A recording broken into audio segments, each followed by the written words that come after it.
गणपती बाप्पा मोरया, मंगलमूर्ती मोरया. आज संकष्ट चतुर्थीच्या दिवशी ऐका संकष्ट चतुर्थी व्रताच्या काही कथा. एका गावात एक वृद्ध माई राहत होती. ती माई खूप गरीब होती. त्या वृद्ध माईच्या कुटुंबात तिचा एकुलता एक मुलगा होता, पण त्याच्याकडे काहीच नव्हते. पण गावात जितकेही घरे जनावरे होती त्या लोकांच्या जनावरा वृद्ध माईचा मुलगा जंगलात चरण्यासाठी घेऊन जायचा. संध्याकाळी तो सर्व गाई गुरांच्या स्वाधीने करत असे. जनावरे चारल्यानंतर गावातील लोक जे काही देतील त्यावर आई मुलाचे घर चालत असे. अशा प्रकारे एके दिवशी वृद्ध माईचा मुलगा गावातील जनावरे चरण्यासाठी जंगलात घेऊन जातो. वाटेत त्याला गावातील काही स्त्रिया भेटल्या. त्यातील एक वृद्ध स्त्री त्या मुलाला म्हणाली, बाळा, तू जर दिवसभर जंगलात गायी चारतोस आणि तुझी आई घरात बसून पक्वाने बनवून खात असते. मुलगा म्हणाला, असं कधीच होऊ शकत नाही. माझी आई कधीच असं करू शकत नाही. तेव्हा त्या गावातील स्त्री म्हणाली, जर तुला विश्वास नसेल तर आज जरा लवकर घरी जाऊन बघ. स्वतःच्या डोळ्याने पाहशील तेव्हा तुला स्वतःवर विश्वास बसेल. मुलाने विचार केला, ठीक आहे, पाहण्यात इतकं काय नुकसान होणार आहे का? मुलगा रोजच्यापेक्षा आधीच घरी निघाला. आता मुलगा ज्यावेळी घरी पोचला त्यापेक्षा आधीच घरी आला. त्या दिवशी संकष्ट चतुर्थीचा दिवस होता.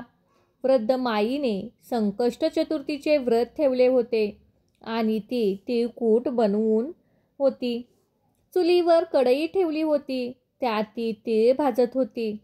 जळत्या चुलीवर ठेवलेले कढईकडे पाहून आणि त्यात भाजलेले तीळ पाहून आता मुलाला गावातील स्त्रीने सांगितलेल्या गोष्टीवर विश्वास बसू लागला. त्याने विचार केला, आपण गावातील आजी माई जे काय सांगत होत्या ते खरे होते आणि मी तर जंगलात उपाशी पोटे दिवसभर फिरतो, जनावरे चरतो आणि माझी आई घरी पक्वाने बनवून स्वतः खात असते. आता त्याला गावातील स्त्रियांनी सांगितलेले सत्य वाटू लागले. मग तो आपल्या आईला म्हणाला, आई, मी आता घर सोडून जाणार. वृद्ध माई म्हणाली, बाळा, अशी काय गोष्ट घडली जो तू असं म्हणत आहेस? मुलगा म्हणाला, मी जर जंगलात जातो आणि पाहतो की तू मागे पक्वाने बनवून खातेस, मला खाऊ घालणं तर दूरच, पण तू मला सांगतही नाहीस. आई, आता मी या घरात राहणार नाही, मी जंगलातच जाईन. वृद्ध माईने आपल्या एकुलत्या एका मुलाला समजावले, बाळा, आज सकाळी संकष्ट चतुर्थीचे व्रत आहे म्हणून मी तिळकूट बनवत आहे. पण मुलाला काहीही ऐकण्याला तयार नव्हता. वृद्ध माईला समजले की नक्कीच कोणीतरी याला शिकवले आहे आणि आता हा बोलून थांबणार नाही. जेव्हा मुलगा निघाला तेव्हा वृद्ध माईने त्याला सांगितले, बाळा, हे घे, संकष्ट चतुर्थी व्रताचे तीळ आहेत. हे तू तुझ्यासोबत घेऊन जा आणि हो, जेव्हा केव्हा तुझ्यावर संकट येईल तेव्हा हे तीळ पुढे कर आणि बाजून जा. जर मी तुझ्या नावाचे व्रत करत असेल तर तुझे संकट दूर होईल. मुलाने आईचे मान राखण्यासाठी तीळ आपल्या हातात घेतले आणि घर सोडून निघून गेला. चालता चालता तो घनदाट अरण्याजवळ पोचला. जंगलाच्या आत गेल्यावर त्याने पाहिले, एक समोर भयंकर सिंह उभा होता. सिंहाने त्याचा मार्ग अडवला. मुलाने विचार केला, आज तर माझं वाचणं अशक्य आहे. आता मी तर मरणारच. तो भीतीने थरथर कापू लागला आणि तो काही संकटात असतो तेव्हा त्याला सर्वात आधी आपण आईची आठवण येते. त्या मुलालाही आपल्या आईची आठवण आली. जसे आईची आठवण आली तसे तिने सांगितलेले शब्दही आठवले. बाळा, जेव्हा केव्हा संकट येईल तेव्हा तीर पुढे कर आणि बसून जा. आता मुलाने झटपण आपल्या खिशातील तीळ काढले आणि पुढे करून तिथे बसला. तो म्हणू लागला, हे संकष्ट चतुर्थी माता, जर माझी आई तुझ्या नावाचे व्रत करत असेल तर हा सिंह गाय बनवून जाव, नाही तर माझे मरण ठरले आहे. जसे त्या मुलाचे असे वाटले तसे संकष्ट मातीने कृपेने तो सिंह गाय बनून शेपूट हलवत तेथून निघून गेला. कारण वृद्ध माई आपल्या मुलाच्या नावाने व्रत करत होती. आता तो मुलगा पुढे जंगलात राम राम म्हणत पुढे चालू लागला. थोडं पुढे गेला तर त्याने पाहिले समोर एक मोठी प्रचंड नदी वेगाने तुफान वाहत होती. आता त्याने विचार केला, जर मी ही नदी पार केली असेल तर मी यात खाली बुडून मरणार. एक तर नदीचा प्रवाह खूप वेगाने आहे, आता वादळसुद्धा आले आहे. जर मी ही नदी पार केली नाही तर रात्रही झाली आहे. मागे घनदाट जंगल आहे आणि तिथे हिंस्र प्राणी मला निश्चितच जिवंत सोडणार नाहीत. मला कच्चं खातील. पुढे विहीर, मागे खोल दरी. मग आठवण झाली ती आईची.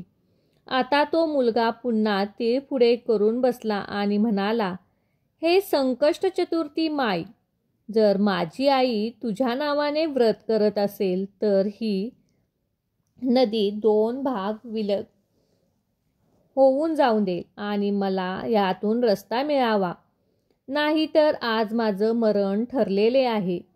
आता मुलाने असे म्हटले तसे नदीचे 2 भागामध्ये विलीन झाली. आता त्याला पुढे जाण्यासाठी रस्ता मिळाला. कारण वृद्ध माई तर आपल्या मुलाच्या नावाने व्रत करत होती. नदी पार करून तो दुसऱ्या नगरी पोचला. तिथे त्याने पाहिले की एक वृद्ध पुरणपोळी बनवत होती आणि रडत होती. त्याने ती वृद्ध माई अशा प्रकारे पक्वाने बनवते आणि रडतीला पाहिली. तेव्हा विचारले, अगं माई, पुरणपोळी बनवत आहेस म्हणजे तुझ्या घरी काहीच आनंदाचा क्षण आहे, पण त्याचवेळी तू रडत आहेस म्हणजे तुझ्या मनात काहीतरी दुःख आहे. आता मला सांग, हा आनंद आणि दुःख एकत्र कसे? तर ती वृद्ध माई म्हणाली, बाळा, मी काय सांगू, माझा मुलगा तर आज मरणार आहे. हेच विचार करून मी दुःखी आहे आणि रडत आहे. आज माझ्या मुलाचा शेवटचा दिवस आहे. माझी इच्छा की शेवटच्या वेळी मी त्याच्यासाठी पुरणपोळी बनवावी, म्हणून शेवटची वेळ त्याच्यासाठी जेवण बनवत आहे. विचार केला, काहीतरी चांगले बनवून त्याला खायला घालावे. माझ्या मुलाला पुरणपोळी खूप आवडते म्हणून मी त्यासाठी पुरणपोळी बनवत आहे. त्या दुःखी माईचे बोलणे ऐकून वृद्ध माईच्या मुलाच्या डोळ्यात दया आली. मग तो म्हणाला, वृद्ध माई, जर तू ह्या सर्व पुरणपोळ्या मला खायला घालशील तर मी तुझ्या मुलाच्या जागी जाईन. मग तो वृद्ध बाई म्हणाली, बाळा, तू जितका हव्यात तितक्या पुरणपोळ्या खाऊ शकतो. हवं तर सगळ्या खा, पण इथे कुणाच्याही आयुष्याला हाकेला भला कोण प्रतिसाद देते? बोलणे माझे मुलाचे आहे. त्याचा मृत्यू कोण आपल्या हातावर घेईल? तू तुझ्याऐवजी का जाशील? असा भला कोण स्वतः मृत्यूला कवताळतो? पण वृद्ध माईचा मुलगा म्हणाला, आई, तू काळजी करू नकोस. मी तुझ्या मुलाच्या जागी जाईन. अशा प्रकारे भरपेट पुरणपोळी खाऊन तो झोपला. त्याला गाढ झोप लागली. इकडे राजाच्या आदेशानुसार सैनिक वृद्ध माईच्या मुलाला घ्यायला आले आणि त्या घराचा दरवाजा ठोठवू लागले. वृद्ध माईने जसे आवाज केला, ती दुसऱ्या खोलीत झोपलेल्या त्या अजनबी मुलाच्या खोलीत गेली आणि बाहेरून दरवाजा कधी खिडकी ठोकवू लागली. पण तो मुलगा तर गाढ झोपेत होता. शेवटी खूप वेळ थोठवले. तो मुलगा उठून बसला आणि म्हणाला, माई आले का घेऊन जाणारे? मग वृद्ध माई म्हणाली, हो बाळा, राजाचे सैनिक आले आहे. आणि मग तो मुलगा सैनिकासोबत निघून गेला. जाऊन आंब्यात बसला. आंब्याच्या आत बसताच त्याला आपल्या आईची आठवण आली. त्याने पुन्हा आपल्या हातात तीळ घेतले आणि म्हणाला, हे संकष्ट चतुर्थी माता, जर माझ्या आई माझ्यावर नावाने व्रत करत असेल तर ती आज जळती आग माझ्या काहीही वाईट करू शकणार नाही. मी या आगीत जळणार नाही. नाहीतर आज माझे जळणे निश्चित आहे. 3 दिवस झाले तिथे जवळ काही मुले गोट्या खेळत होती. खेळता खेळता मुलाची गोटी त्या मोठ्या मठाला लागून धडकली. त्यात आग, तो मुलगा आणि काही भांडी ठेवली होती आणि आंबा होता. जसं टन असा आवाज आला त्या माठातून, तसे आजूबाजूचे सारे लोक आश्चर्यचकित झाले. पहिल्यांदा हा आंबा 6 महिन्यात शिजत असे, पण आज फक्त 3 दिवसात कसा शिजला? ही बातमी कळताच सर्व नागरिक एकत्र जमली. राजाला हे समजले. त्यामुळे राजाही बोलवले गेले. आता तर त्या आंब्यात चारही बाजूने मोठी गर्दी झाली. मग राजाचे सैनिकांनी सांगितले, माठ खाली उतरला. जसे सैनिक माठ खाली उतरू लागले तसेच त्यातून आवाज आला, भाऊ हळूहळू उतरवा, भाऊ हळूहळू उतरवा. हा आवाज ऐकता सैनिक भीतीने दूर पळाले. आजवर आतून कधीच आवाज आला नव्हता. वाटतंय आता कोणीतरी भूत आहे. आता राजा स्वतः तलवार काढून उभा राहिला आणि म्हणाला, सत्य सांग, मठाच्या आत कोण आहेस? मग त्या माठातून वृद्ध माईचा मुलगा बाहेर आला आणि म्हणाला, महाराज, मी कोणतेही भूत पिशाच नाही, ना मी कोणताच राक्षस नाही. मी फक्त एका वृद्ध माईचा मुलगा आहे. माझी आई माझ्या नावाने संकष्ट चतुर्थीचे व्रत करते होती. ती तर फक्त गावातील माय ताईच्या सांगण्यावर विश्वास ठेवून घर सोडून निघून आलो.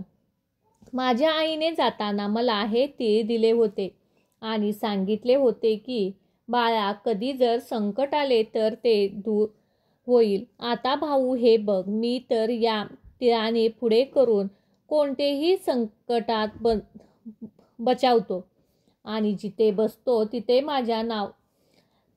माझ्या संकटांचा नाश होतो. हे ऐकून राणी म्हणाली, राजासाहेब, का नाही आपल्या राजकुमारीचा विवाह याच्याशी करून टाकावा, कारण याला अंगसुद्धा जाळू शकली नाही. राजाला राणीचे बोलणे पटले आणि मग राजा राणीने आपल्या मुलीचे लग्न त्या मुलासोबत लावून दिले. आता वृद्ध माईचा मुलगा राजमहालात घर जावाई म्हणून राहू लागला. आता तो दिवसाने मोठा ऐश्वर्यात राहू लागला. राजाची मुलगी आणि वृद्ध माईचा मुलगा दोघे एकत्र एक दिवस टेरेसवर फिरत होते. फिरता फिरता वृद्ध माईच्या मुलाच्या आपल्या गावाची, आपल्या देशाची आणि आईची आठवण झाली. मग तो पत्नीला म्हणाला, बघ, आज आपल्या गावाकडे ढग आले आहेत. वाटतंय खूप जोरात पाऊस पडणार आहे.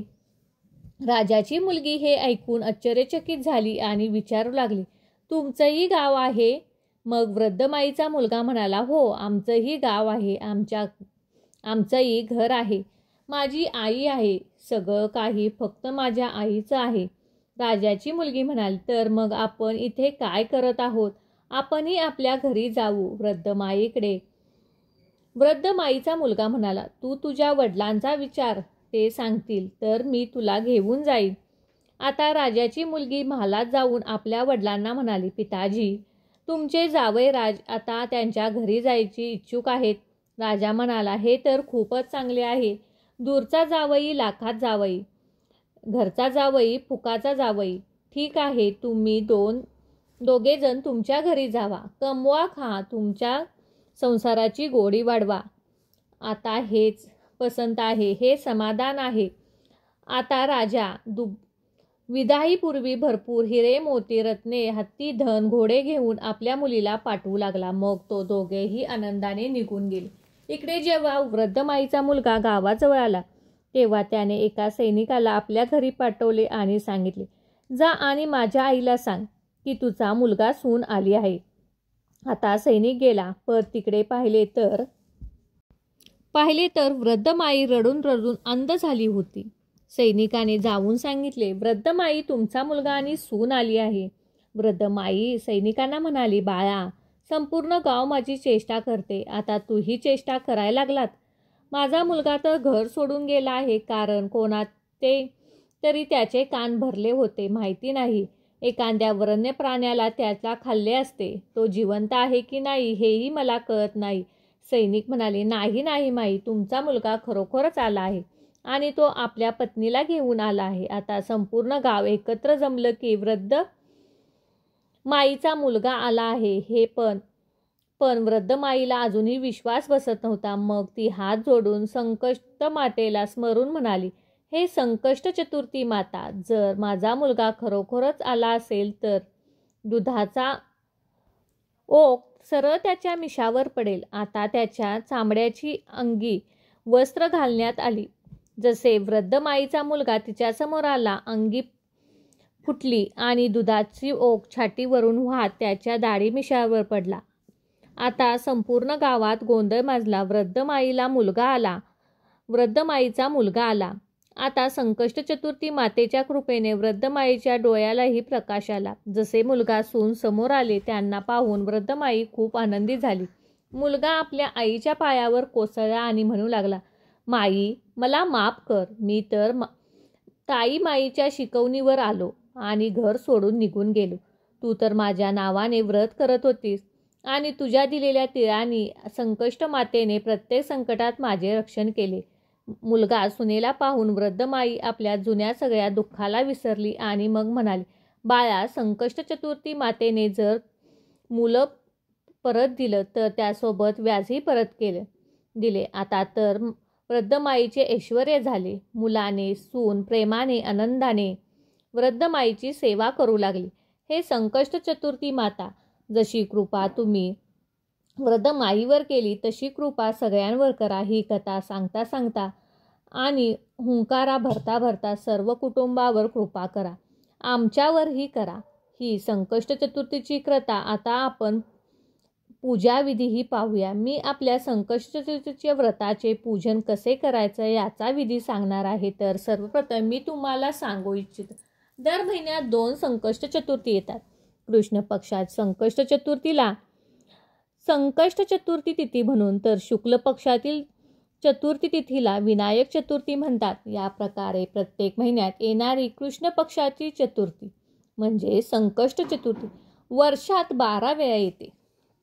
याशिवाय संकष्ट चतुर्थी व्रत ठेवत असाल तर एकूण 13 संकष्ट चतुर्थी व्रत पूर्ण झाल्यानंतर हे व्रत एक चक्र पूर्ण मानले जाते आणि त्याचे उद्यापन करणे आवश्यक आहे. जर मित्रांनो, आज आपण सर्व प्रकारच्या संकटांना दूर करण्यासाठी संकष्ट चतुर्थी व्रताची पूजा विधीसोबत काही महत्त्वाच्या गोष्टी देखील जाणून घेणार आहोत. संकष्ट चतुर्थी व्रत पूजा 2 वेळा केली जाते. एक सकाळी व मध्यान्हकाळी, तर दुसरी रात्री व चंद्रोदयाच्या वेळी. ज्या दिवशी व्रत आहे त्या दिवशी लवकर उठून स्नान आदी कर्मे करून स्वच्छ धुतलेले लाल किंवा पिवळ्या रंगाचे वस्त्र परिधान करावे. सकाळची पूजा तुम्ही घरात किंवा मंदिरात करू शकता. संध्याकाळच्या पूजेच्या वेळी तुम्ही पाटावर मांडू शकता. पाटावर लाल किंवा पिवळा कपडा हातरावा, त्यावर स्वास्तिक काढावे आणि त्याच्यावर पूर्व दिशेला किंवा उत्तर दिशेला तोंड करून फुलाचे आसन करून गणपती बाप्पांचा फोटो किंवा मूर्ती तुम्ही ठेवू शकता. आपण धूप दीप प्रज्वलित करू शकता. दीपक गणपती बाप्पांच्या समोर ठेवावा आणि त्याच्या उजव्या बाजूला ठेवावा. आता आपल्याला तांब्या घ्यायचा आहे. त्याच्या कंठावर आपल्याला शुद्ध जलाने भरायचा आहे. मग त्यात अक्षदा, तीळ, दुर्वा, फुले घालायचे आहेत. ही सर्व सामग्री घालून गणपती बाप्पांच्या उजव्या बाजूला ठेवावी. मग तुम्हाला वाटत असेल तर तुम्ही कलशाची स्थापना देखील करू शकता. कलश स्थापना अनिवार्य नाही. जर तुम्ही प्रथमच व्रत करत असाल तर हातात थोडे अक्षदा फुले घेऊन गणपती बाप्पांसमोर व्रतसंकल्प घ्यावा.